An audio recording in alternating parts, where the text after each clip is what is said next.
Welcome to the greatest story ever told, the Great Awakening. What is the Great Awakening?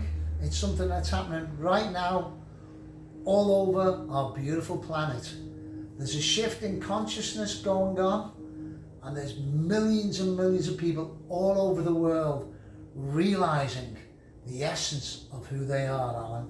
Right on. My name is Alan Fisher, and he's Carl Stedmond. That's me. And we've come to talk to you about this incredible thing that's happening on planet Earth. You won't see it on the news media, but you will start to see it more and more on social media. And it's the greatest gift you could have as a human being, is to understand truly who you are. The great masters have been pointing to this for thousands of years, and now the highest science, quantum physics, is proving it also. So now you don't just have to have faith, you can follow the science, and it's miraculous, Alan. It sure is. It changes life completely.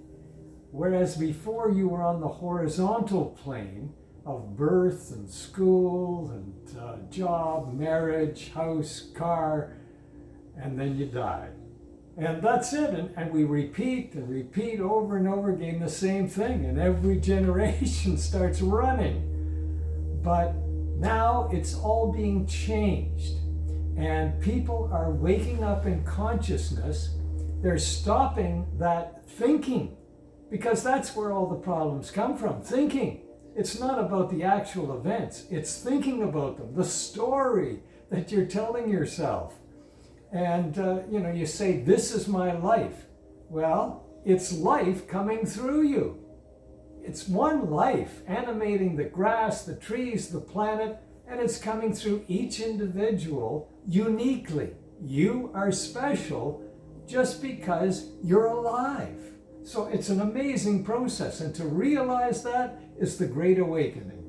So what we're going to talk about is the difference that it makes in your life, because we might look at the world and think it's falling apart, but maybe it's falling together at the same time. So we're just going to go back in our lives, because we've had completely different lives. We've also got a series on YouTube on Alan's channel, and my channel is Awaken Now, yours is the Quantum Lounge. Right.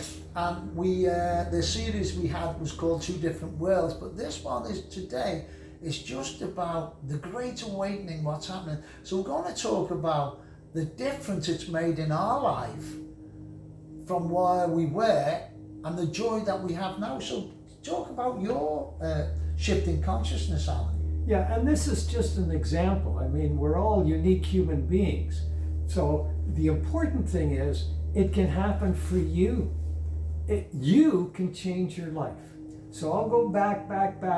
I was brought up in a relatively poor area, and you had to stay alive, survive. And then we moved to a fairly well-off area of Forest Hill. And it was the exact opposite situation. And an opposite religion, an opposite economic situation, and an opposite economic and philosophical situation. I thought, to heck with all of this. I know who I am. I'm not into all of that. It's not about the external situation, it's about the internal situation. And I think from then on, I knew that I had to go my own path and do my own thing. So fast forward, when I was 13, I saw Elvis on television, and I thought, oh boy, I want a piece of that. I want to be in rock and roll. So I became a DJ at the age of 19. At 20, I had my own show, and the morning show, and then the evening show, the all-night show, and then the morning show. And it was great. But then my wife said, what do you want to be when you grow up? So Happy. I didn't realize it then. I didn't realize it back then, that was the most important thing. So how to be successful? Go to law school. And that's what I did. So I became a lawyer and then a judge. But I always DJ'd on the side. That was important to me. And it was while being a lawyer, through various chiropractors that I dealt with, I realized they had something. So I went with them one day to a conference. I thought it was all for chiropractors, but there were other people there as well, and they were huggy, kissy, and that sort of thing. And there were various speakers, and I'm sitting in the back wondering, what the hell are they talking about? What are they selling, you've said before, right? What are they selling? Everybody's selling something, you know? So I thought, is it Amway? Is it Bibles? What are they selling? And then finally, at about supper time, my head blew trying to figure this all out, and my heart opened. And I realized that they were selling life. That's what they were selling. And it's freely available to everyone. And that was the start of my awakening, my transformation. And after that, it was kind of a spiral of absorbing that and internalizing that. So that's a little bit about my background. Carl, yours. Yeah, well, you might be able to recognize my accent. I'm from England, I'm from Liverpool, and I did grow up fighting. It was a tough place. It was a tough place, and I was in a wheelchair for 3 years, from the age of 8 till 11. I was in I had what's called Perthes disease, and then I come out of the wheelchair. So it was a tough 3 years for me. And then I went to a very tough school. We learned. We had a hard education in life just by surviving in the school. But at the age of 14, I seen Bruce Lee. And so I looked around my area for a Kung Fu school, or Bruce Lee taught Jeet Kune Do, his own style. Couldn't find anything, but the closest to it was karate. And I was very lucky that I joined the karate club with a very high standard, because I didn't know anything about it. Liverpool has got one of the highest standards of karate in the world, the British team, and a lot of them back then were in the British team from Liverpool, the Liverpool Red Triangle. Look that up, very famous club. And I trained with some of the best, Terry O'Neill, Andy Sherry. But so I became self-empowered from a very disempowered I was very overweight, very disempowered. And then I became fanatical on this new martial art called karate, Shotokan karate. So I done it, I got my black belt in 1984, and I was very happy in England, and then I emigrated in 1988. I was married in England and came to Canada. And then I opened my own dojo called the Liverpool School of Martial Arts. I was very, very proud. And I actually done it to put pressure on myself to keep that high standard up, because it was a very, very high standard. And then I was living the high life. I had 2 sports cars. My karate club then formed into not only a karate club, but I started teaching kickboxing also, because I boxed. And very happy I brought some of my friends over from England. Gary Sandland, who was the world heavyweight kickboxing champion, a good friend of mine. And then 10 years later on, I was introduced to another gentleman from Liverpool, Chris Wright, another world heavyweight champion. I brought them to my dojo, so I was bringing the best of the best current world champions to my club. So life was fabulous, and all of a sudden things started to change.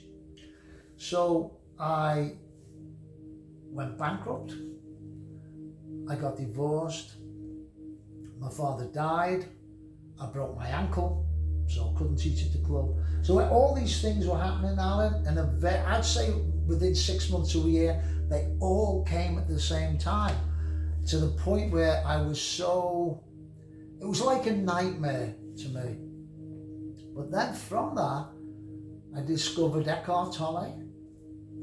I had a mystical experience, which was a huge shift in my life, where I was literally, and I'm a very grounded lad, and I was actually in the bath, and out of nowhere I was embraced in a light, and I seen all my past of growing up in the wheelchair, the disempowerment to becoming empowered, but then going through the divorce, father's death, broken ankle, all these things. So then but then from that present moment, I see myself on stage singing. I've always loved to sing, even from a little boy, but I never actually went further and started to go out and do it. So from that moment, I still had my martial arts club at that moment, Alan. But within this experience, I understood who I really was, which we all are.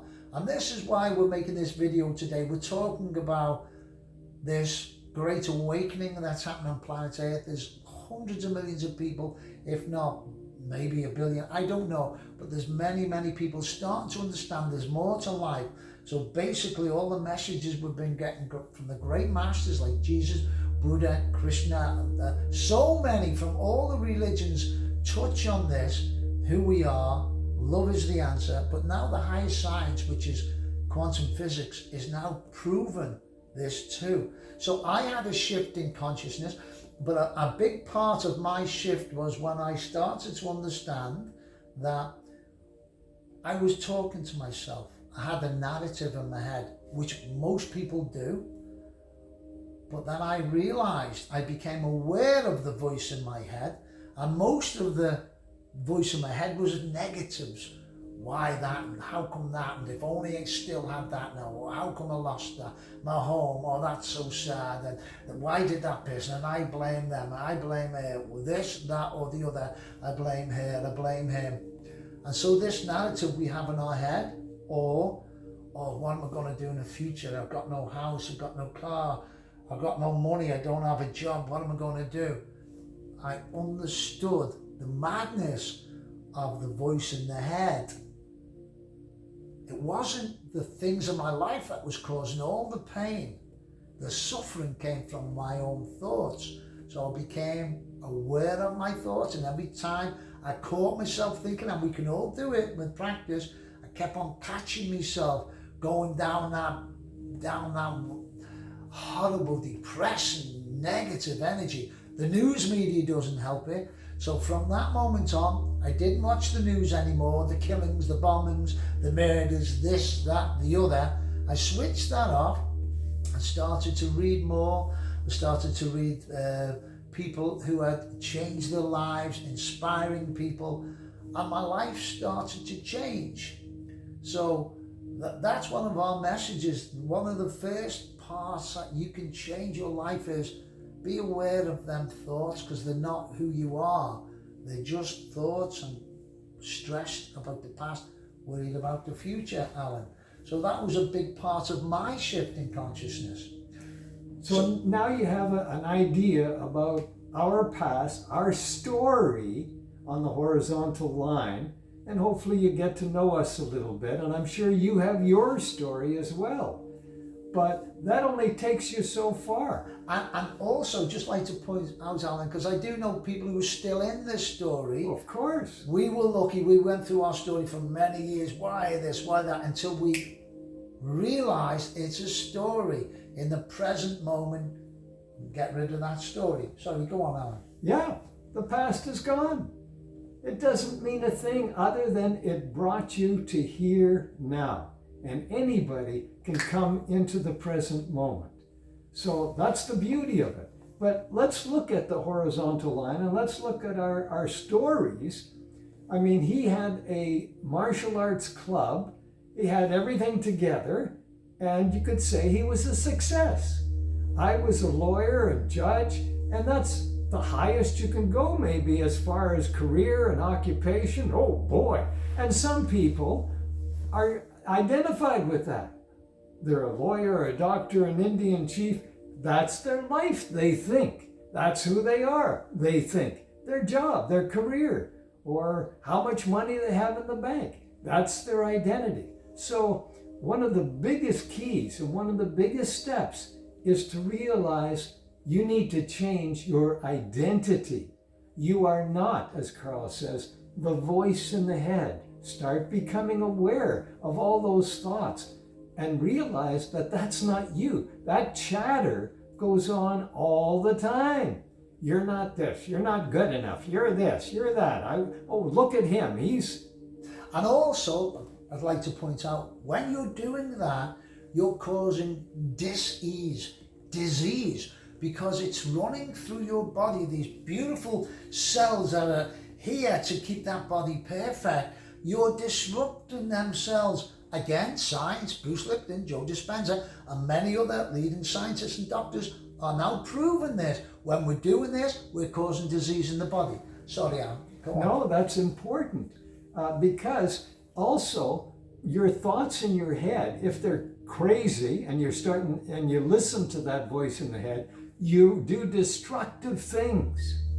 You pollute the atmosphere. You weigh yourself down, but you also pollute the whole atmosphere because you're yelling at people, you're complaining to people, you're this and that. So our thoughts determine our actions. Change your thoughts and your actions change. Your personality becomes your reality, as Alan said about that. But going even further than that, again, scientifically proved, we're energy, we're a vibration.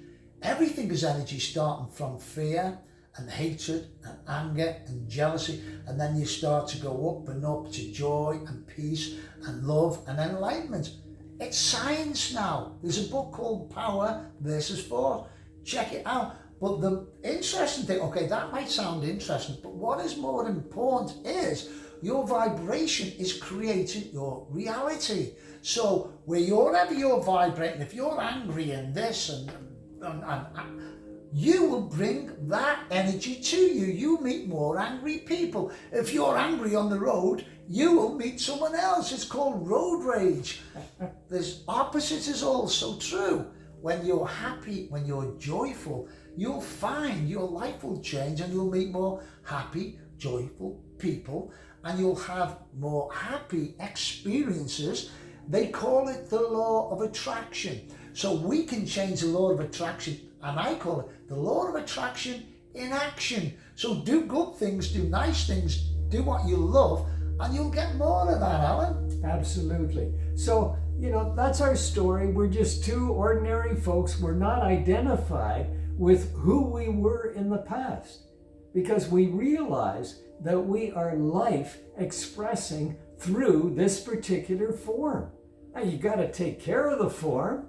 You got to stay in good shape. You got to be aware of what you're putting into your mouth and every other orifice, and you got to take care of that. But you also have to be aware of your thoughts, just like Carl says, because the thoughts are sometimes poisonous, destructive, and horrible. It's going on in there.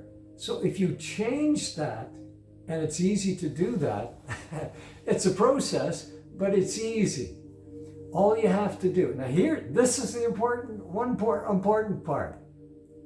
If you decide to be happy for the rest of your life, then it has nothing to do with externals.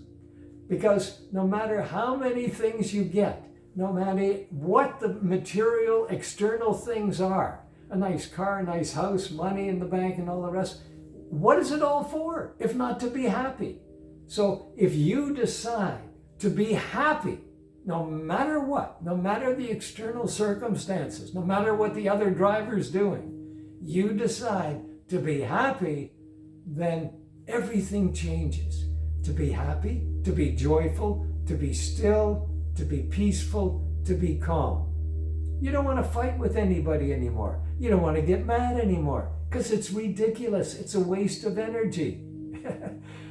Be happy. Enjoy life. You'll enjoy your life and you'll change things that you do. I still teach martial arts, mostly to children now, and I will shout to the children, everything is, and the children will shout, energy. Then I'll say, everything becomes and the children will shout back, a habit. Your habits are creating your life. If you've got bad habits, we all have little habits, right? But when you can change them, when you become consciously aware of every word you speak, every thought that you think, and of course we want to eat good food, but it's okay to enjoy treats now and again, maybe a cake or cookies, or you want a pint. I was thinking of Chinese food tonight. Chinese food. Yeah, it is Chinese. Well, I don't know what language you speak, but anyway, it's make them habits good. So what habits can you do? Well, I personally changed. When I started to understand this, I became very aware of my thought. Every time I thought the same old, because when you do think the same old, it keeps on going, and it'll take you further and further down, and then you go from one bad thought deserves another. So do that. I also do something called Wim Hof breathing. So I do before I get out of bed. It's breath retention, which makes the entire body stronger. Check out Wim Hof. He's proven how powerful our body is. I also do meditation. So meditation, you don't just have to go like that. You can do a meditation. You can walk in nature. But walk in nature, because some people might walk in nature and they're still thinking about the office or what they've got to do tomorrow or the bills they've got to pay.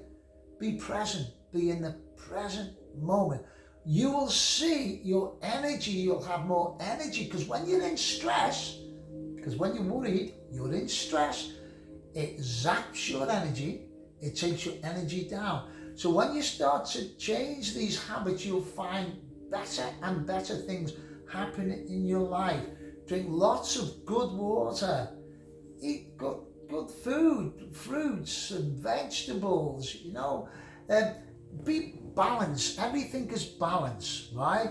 I'm not telling you to be a martyr. I'm not a martyr. I'm a regular guy, but I try and eat good. I try and do my breathing. I'm aware of what I think. I'm aware of where I hang out. I don't hang around with people who are telling you this, you can't do this. Because as a kid, I was told that. I was told, you can't be a singer. I became a singer at 46. I now make money singing. I do shows and I'm loving it. And the better it gets, that's the important thing in your life. The better it gets, the more joyful, more vibration, more inspiration, it just gets better and better. Why are we telling you all this? Yeah, why, Alan? Come on, tell us why. So you change and be happy. And it's selfish on our part too, because we'd like most people, more and more people around the world, as Carl was saying, to awaken. Because then you can talk to someone at a deep level. It's not just chitter chatter and cocktails. It's at a deep level. You can meet them in face to face, their eyes and what they say. They're conscious. Carl was saying, be conscious of everything around you and every word. That's the important thing, is becoming conscious. That's a certain responsibility. That's a certain maturity. Waking up, being aware of everything. That you're not just following your habits. You're not just going to work without thinking. You're not just voting for someone because they appeal to your emotions. You don't get caught in that whole thing. And COVID was a real opportunity, because people were forced to be in their home and they'd lost their pattern, their usual habit, and they started asking, who am I? Who am I? That is a great question to ask yourself consistently. Who am I? Right. I'm not my job, because that was taken away. I'm not my house, I'm not my car, I'm not even my relationships. I am life expressing through this particular body and mind. It's life that's animating me right now. And you know what else? He took martial arts and he thinks he's pretty strong. Life is so strong, so powerful. You've got the whole universe coming through you. It is amazing. It is the strongest thing in the world. And then you express love, and you're a gentle, kind, sweet person. You can taper it down, even though you're so excited and inspired, and I And hope we're doing that for you now. Yeah, hopefully. But you can take it down and be kind and be helpful. And what this guy does at Tim Hortons, tell him about that at the coffee shop. Yeah, when you go and grab a coffee, thank that person, tell them to have a great day. I mean, I feel for some people, especially like Tim Hortons, if you're in Canada, you know the way they work, but if you don't, they're on a clock and they're like, for 8 hours a day, and it's like, give them a break and tell them to have a good day. Tell everyone to have a good day. If everyone on our planet thought like this, and I know most of us do, and yet we still have wars, we're still spending billions of dollars on missiles to kill people, and then people say, yeah, but they done this and they done that. But imagine if no one done that. Imagine if everyone has a shift in consciousness and realise we're on one round planet and we're humanity. Maybe we would realise that if we got some extraterrestrials were landing, and I do believe they're on. I believe there are many good ones, enlightened ones. Just imagine if they're 1,000 years ahead of us, and the chances are they are, in this universe that's billions of years old, that they're enlightened. We would realise, though, that we are one family of humanity, maybe different colours, different cultures, brought up with different religious leaders because different people incarnated in different parts of the world. And then if I grew up a Roman Catholic, but now I realise just because I'm a Roman Catholic, I'm not against a Muslim or a Hindu or a Protestant or a this or that, the other. No, it's the one love, one divine essence that we're all connected to. And if everyone started to understand that, and that's what this is about, there is a great awakening. And if you're still with us, you either know it or you're very interested in it, and keep going down the rabbit hole, because the more you look at, check out Dr. Emoto and his work with water and energy towards water. We're mostly water. Planet Earth is mostly water. It's a frequency. It holds consciousness. We're talking about consciousness. That's who we're all conscious beings, And when we become self-aware, we bring that, as Alan said, that life more into our body, and we can live through that, and everything becomes better. You don't give anything up, by the way. You don't think, okay, I'm religious, I've got to give. No. You live life even fuller. You shine your light for the whole world to see, because the world is waking up with this. Yes. We're breaking thousands and thousands of years of thinking and habitual thinking, and around and around and around we go. This is the time now for a spiritual evolution. It's here. It's here. It's here. And it's a matter of, as Carl says, getting out of your head, realizing that you are not your thoughts anymore, and becoming aware and conscious of life and your connection to life, your connection to spirit, God, whatever you want to say. And we were talking about the great masters, Jesus, Muhammad, Buddha, Krishna, so many. and people worship them. Now, I want to say this. Let's use the example of the microphone. It's just a symbol. It's what comes through. It's the message that's important. Who is speaking and what they're saying. They wanted you to do the same as them. They wanted you to share the love, not to revere them. Yes, they were incredible divine beings, but you can do that too. We all have that potential. And that's what the Great Awakening is. And it's the greatest thing that can happen, because you start to understand there's no such thing as death. Einstein said, energy never dies. You just move on to something else, maybe another incarnation as a human being, or who knows what. There's no such thing as death. And you'll start to realize that every single second you're on this planet is precious. Live every moment like it's your last breath. People who are told that they're going to die sometimes can have an instant awakening with shock, and they realize, why was I fighting that person? Why was I screaming at my mum? Why did I get so mad at my wife for things that are irrelevant? Because when you're on your deathbed, don't get to the point where you think, What if my entire life was a mistake? All the dreams I had, why didn't I go for my dream? Go for your dreams and do it and believe it, and you will achieve it. Right on. And you can die before your body dies. You can die to your past life, your past identity. And as Carl was saying, you don't lose anything, because whatever is true will always be there. It will still be there on the other side, whatever is true. And it's a joy. It's wonderful. So life is a gift. Life is a gift.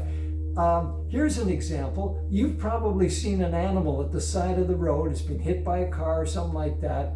And there's just the body that's left. That's all. It's just the body that's left. Life never dies. Life is eternal. And you are eternal if you're identified with that in the present moment, in the ever-changing present moment. You don't get bored. You don't just sit in the lotus position, as Carl was saying. There's so many things to do. I found out recently, he found out he's a singer at 43. I found out recently... 46. Beg your pardon, 3 years. Okay, so I found out recently I was creative. I never thought I was creative. Now I love to write poetry. I love to do videos. I love to play tennis.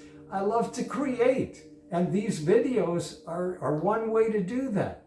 But we think it's something important to pass on to you. We're just ordinary folks, and we have our life, and that's great. But it's about you, and anybody can change. This is for every man, woman, and child on the planet, especially the children who are our future, to realize they are great, they are wonderful, they are special just by virtue of being alive. Pure potential. Let that come out. Yeah. Pure potential. And